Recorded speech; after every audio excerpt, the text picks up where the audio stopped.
Haleluya, puji namanya Tuhan. Selamat hari Minggu, selamat kita berbakti kepada Tuhan. Minggu ini adalah minggu terakhir di bulan Agustus dan menyenangkan juga ada berita kalau PPKM sudah dilonggar sedikit jadi PPKM level 3 dan pemerintah juga mengizinkan untuk kita beribadah tatap muka dengan kapasitas 50%. Ya jadi jangan banyak-banyak. Ya memang juga kita kumpul nggak pernah banyak ya. Ya sekitar 50 puji Tuhan. Kalau 50% ya paling 25-30. Tapi itu tidak akan menggoyahkan tentunya semangat kita. Kita sadari bahwa pandemi ini membuat suatu kebiasaan baru. Ada kebiasaan positif malah menjadi satu keuntungan yang besar. Seperti contohnya, karena tidak boleh berkumpul bersama-sama terlalu banyak, bagaimana dengan nasib jawatan penginjilan yang firman Tuhan begitu tegas menandaskan 5 jawatan itu. Puji nama Tuhan, seperti minggu lalu saya sampaikan bahwa melalui teknologi kita bisa mencapai. Banyak hamba-hamba Tuhan, penginjil-penginjil malah merasa diberkati sekali. Kalau dulu rasanya susah sekali untuk mendapatkan pendengar sampai 100. Tapi sekarang mereka bisa kumpulkan 1000 bahkan lebih karena tidak dibatasi dengan pemancar melalui YouTube itu yang diciptakan sedemikian, yang ditemukan oleh pakar-pakar. Jadi kita jangan alergi bahwa itu adalah satu alat untuk si antikris itu memulai kerajaannya yang berkaitan dengan 666 itu kita alergi. Nah, tidak saudara. Selamanya pekerjaan Tuhan pasti ada di depan. Karena Tuhan menciptakannya semuanya. Amsal Soleman atau Raja Soleman katakan bahwa segala yang ada sebenarnya sudah ada awalnya. Jadi kalau sekarang ada itu hanya mereview kembali. Ya, tanpa kita sadari. Nah, kemajuan zaman yang dari zaman batu, zaman mesin uap, sampai pada zaman perlistrikan sampai kepada komputer. Komputer sekarang maju lagi dengan multimedia. Ya puji Tuhan. Adanya pandemi, ada yang mengatakan ini pandemi adalah ciri-ciri daripada penguasa. Sebab nanti akan keluar satu pahlawan dikatakan yang akan memimpin negeri ini, memimpin dunia ini dengan programnya. Tetapi semuanya harus mengikuti peraturannya. Salah satunya adalah dengan chip di tangan atau chip yang ada di jidat ini. Tetapi saudara, sebelum itu, mari kita perhatikan bahwa pekerjaan Tuhan akan selalu Tuhan bela, Tuhan tolong. Begitu juga jemaat kita yang sekarang ini rasanya kita tidak bisa ketemu satu dengan yang lain. Tetapi melalui YouTube ini firman Allah bisa sampai kepada Bapak Ibu Saudara sekalian. Kita di rumah tidak jadi soal. Tidak menghalangi untuk kita berpisah dengan Tuhan. Itu yang penting. Jadi dasarnya kita harus tanamkan dulu. Mungkin minggu depan saya akan sampaikan berikutnya tentang pengharapan dan iman yang positif seperti apa. Ya, puji nama Tuhan. Minggu depan kita akan ibadah tatap muka. Karena minggu pertama kita juga akan mengadakan perjamuan kudus.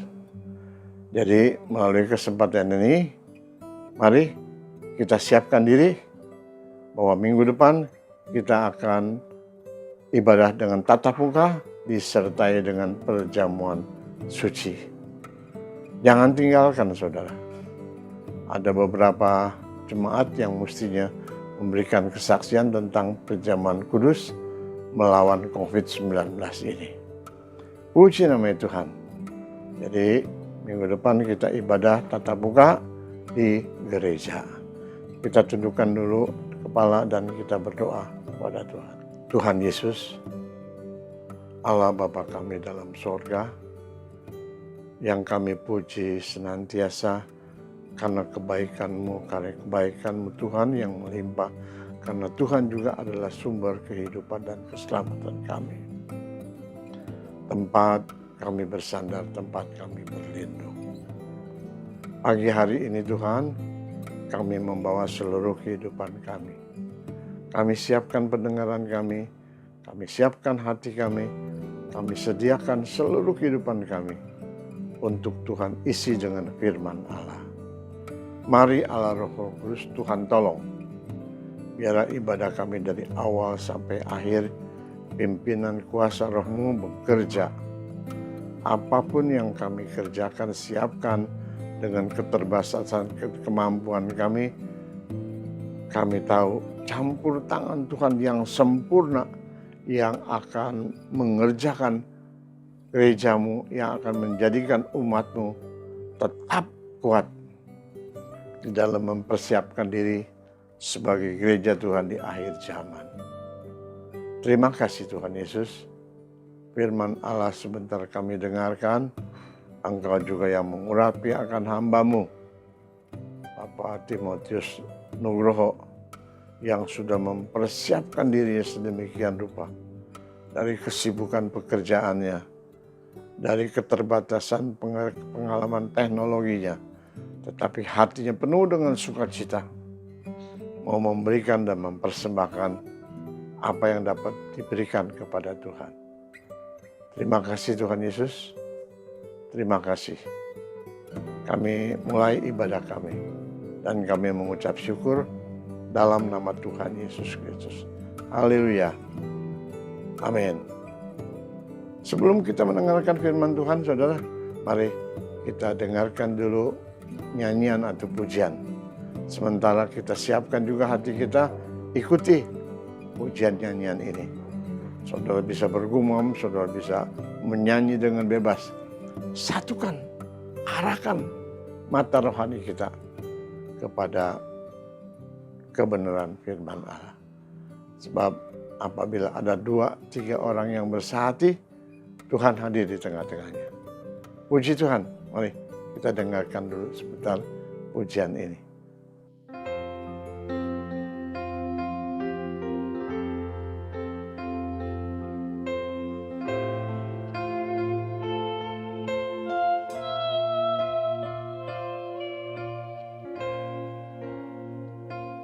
Ya Tuhanku,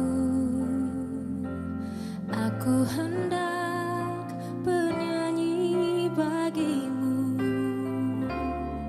selama ku hidup. Ya Allahku, aku hendak bermazmur bagi-Mu selagi ku ada.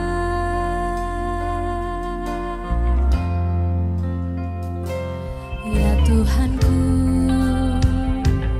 aku hendak bernyanyi bagi-Mu selama ku hidup. Ya Allahku, aku hendak bermazmur bagi-Mu selagi ku ada. Inilah yang ku renungkan setiap waktu. Nyanyian pujian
Shalom, selamat pagi saudara-saudara yang saya kasih dalam Tuhan Yesus Kristus.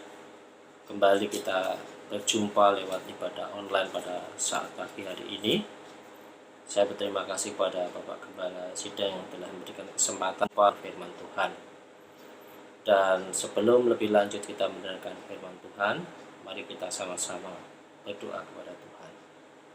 Tuhan Yesus, buat kesempatan yang sangat indah ini, di pagi hari yang indah ini Tuhan, kami boleh sama-sama berdoa. Sebelum kami mendengarkan firman Tuhan, mari Tuhan Yesus, kami serahkan beritaan firman Tuhan kepadamu Tuhan. Engkau urapi hamba-Mu ini Tuhan, yang sebentar lagi ingin menyampaikan firman-Mu Tuhan. Engkau pakai hamba-Mu ini Tuhan, supaya hamba-Mu bisa menyampaikan firman Tuhan dan boleh semuanya. Tuhan Yesus, kami serahkan seluruh acara ibadah ini Tuhan, dari awal, tengah, hingga akhir. Di dalam nama Tuhan Yesus, kami siap mendengarkan firman-Mu. Haleluya. Amin. Saudara-saudara yang saya kasih dalam Tuhan Yesus, saya akan menyampaikan firman Tuhan dengan tema pengharapan di dalam Kristus. Setiap anak-anak Tuhan, orang-orang Kristen, semuanya pasti mempunyai suatu pengharapan. Kalau suatu saat nanti kita bisa hidup bersama-sama Tuhan di dalam kerajaan surga. Sama seperti kerinduan Tuhan Yesus yang disampaikan di dalam firman-Nya, di rumah Bapakku banyak tempat tinggal. Jika tidak demikian, tentu aku mengatakan kepadamu. Sebab aku biarkan tempat bagimu. Dan apabila aku telah pergi ke situ dan telah menyediakan tempat bagimu, aku akan datang kembali, supaya di tempat di mana aku berada, kamu pun berada. Suatu saat nanti Tuhan membawa kita bersama-sama dengan Dia di kerajaan surga. Yang begitu indah ini, saudara-saudaraku, maka kita sebagai anak-anak Tuhan, kita harus mempunyai pengharapan yang sangat kuat kepada Tuhan. Suatu saat kita akan bersama-sama Tuhan di dalam kerajaan surga. Maka pada saat ini saya ingin menyampaikan satu tema yang seperti saya katakan tadi, adalah pengharapan di dalam Kristus. Karena hidup sebagai anak-anak Tuhan adalah hidup oleh karena janji-janji Tuhan. Maka dari itu kita ingin meraih janji-janji Tuhan itu dalam kehidupan kita. Saudara yang saya kasih di dalam Tuhan, surat Ibrani pasal 6 ayat 19, pengharapan itu adalah sauh yang kuat dan aman bagi jiwa kita, yang telah dilabuhkan sampai ke belakang tabir, di mana Yesus telah masuk menjadi perintis bagi kita ketika Ia menurut peraturan Melkisedek menjadi imam besar sampai selama-lamanya. Jadi saudara-saudaraku yang sekasih dalam Tuhan, itu kita harus mempunyai pengharapan yang seperti sauh, di mana walaupun di wujudnya kecil gitu, lebih kecil daripada kapal atau perahu, namun dia mampu untuk dapat membuat sesuatu yang besar tadi pada satu tempat atau titik yang diharapkan. Dan itulah pengharapan kita di dalam Tuhan. Di mana pengharapan kita kepada Tuhan adalah pengharapan, harus memiliki pengharapan yang sangat kuat, dan katakan juga aman. Aman berarti ada satu keyakinan bahwa kita akan selalu tidak terombang-ambingkan oleh hal-hal yang membuat geser pengharapan itu. Jadi dalam kehidupan kita, apapun yang terjadi dalam setiap kehidupan kita, sebagai anak-anak Tuhan, kita harus tetap di dalam pengharapan kita dalam Tuhan Yesus Kristus.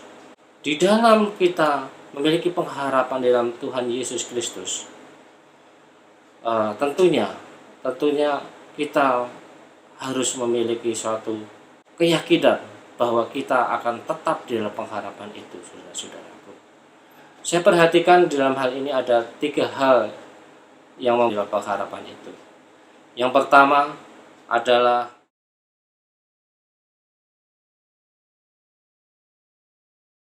Kata pengharapan atau dengan kata dasarnya yaitu harap di dalam Kamus Besar Bahasa Indonesia mempunyai pengertian mohon atau minta, keinginan supaya sesuatu terjadi. Jadi pengharapan adalah suatu sikap hidup yang teguh dan kuat berkaitan dengan sebuah keinginan terbesar yang belum nyata.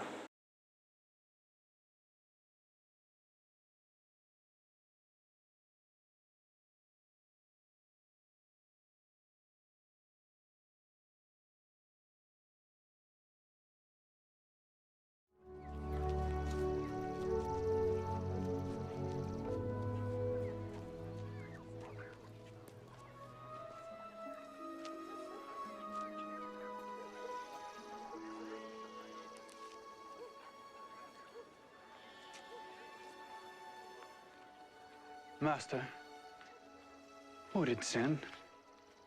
This man or his parents said he was born blind. Neither hath this man sinned nor his parents, but that the works of God should be made manifest in him. I must work the works of him that sent me while it is day. The night cometh when no man can work. As long as I am in the world, I am the light.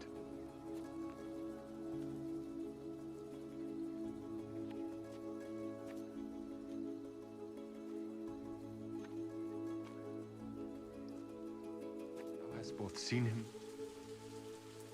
and it is he that talketh with thee. Lord, I believe.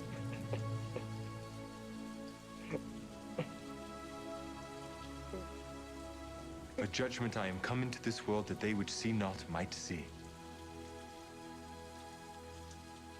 and that they which see might be made blind.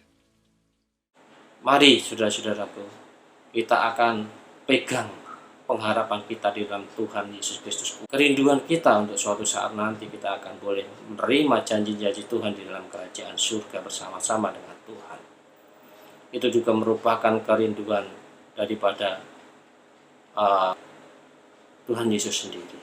Jadi yang ketiga adalah kita akan menerima berkat yang abadi di surga.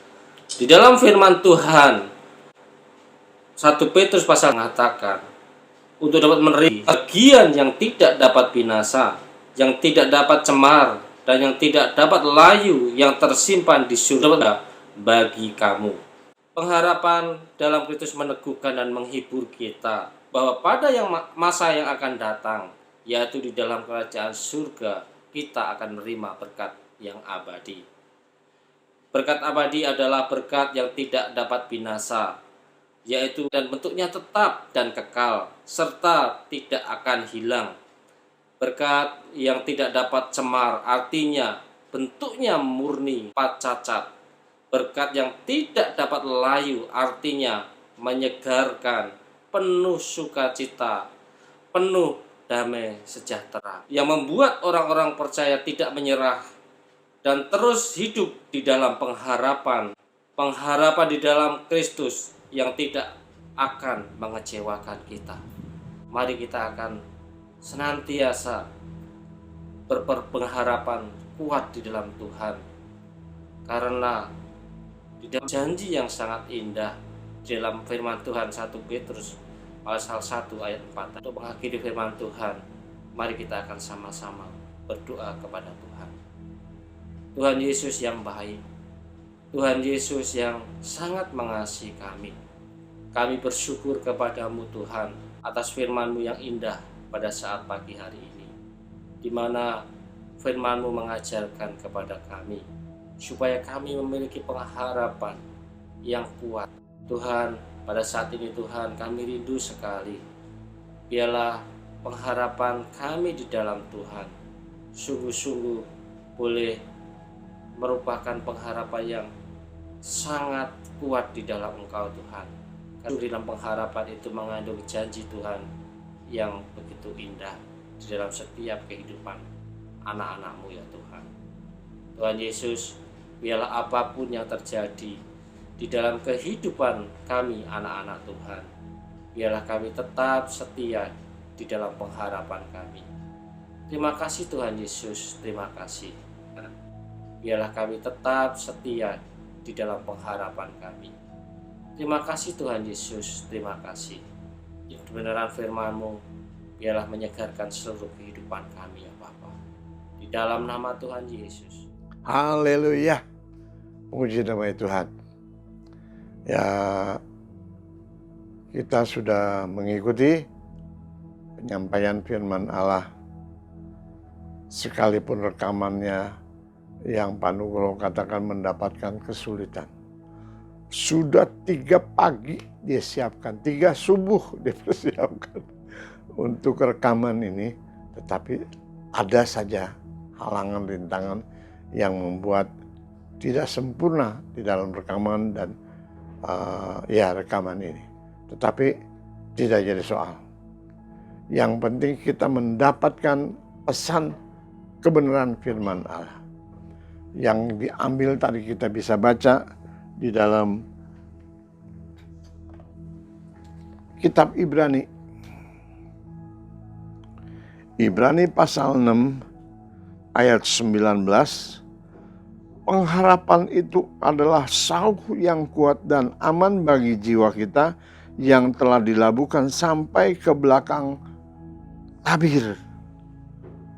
Jangkar kapal yang sedemikian besar, ya, perahu yang sedemikian besar memerlukan jangkar untuk dia taruhkan di dasar laut sebagai pegangan, katakanlah pegangan di dasar laut, sehingga sewaktu gelombang air datang, perahu hanya mungkin sekitar bergoyang situ, tidak akan berangkat atau tergeser jauh karena ada jangkar di bawah. Nah, jangkar atau sauh itu kalau dikatakan dalam pengharapan yang kita taruhkan kepada Kristus adalah sauh yang kuat. Ya, sauh yang kuat dikatakan tadi, baik apa kata yang terakhir, yang telah dilabuhkan sampai ke belakang tabir. Di dalam kemah perjanjian, kemah Allah ada ruang suci, ada ruang maha kudus atau ruang maha suci. Nah, tabir yang di belakang ruang suci itu, tabir itu ditutupi atau dibatasi dengan satu tabir, di belakangnya adalah tabut perjanjian, berbicara tentang hadirat Allah. Nah, pengharapan kita apabila kita taruhkan di belakang tabir dikatakan sini, bahkan kita labuhkan sebagai satu jangkar, satu pengharapan yang tidak tergoyahkan. Puji nama Tuhan. Saudara bisa ulang lagi sebentar apa yang tadi kita sudah dengarkan, ya, untuk mendapatkan inti daripada penyampaian firman Allah yang sudah disampaikan oleh hamba-Nya Bapak Timotius Nugroho. Puji nama Tuhan. Kiranya Tuhan memberkati kita sekalian dan memberkati persiapan rekaman ini. Kiranya Tuhan juga memberkati hamba-Nya sekeluarga, baik Ibu Deborah maupun Angel yang sudah mempersiapkan. Puji Tuhan, puji Tuhan, puji Tuhan. Tuhan memberkati kita sekalian. Haleluya. Kita akan tutup ibadah kita pagi hari ini. Minggu depan kita jumpa di gereja tatap muka disertai dengan perjamuan kudus. Haleluya. Mari kita tundukkan kepala. Kita berdoa.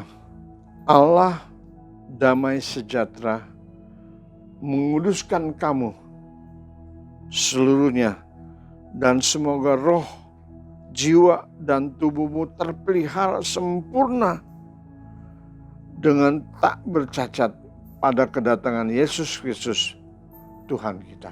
Terimalah berkat dari Allah Bapa di surga. Tercurahlah berkat-Mu ya Bapa, di dalam kasih Tuhan Yesus Kristus dan persekutuan di dalam kuasa Roh Kudus-Nya menyertai kita sekarang dan sampai selama-lamanya. Haleluya. Amin.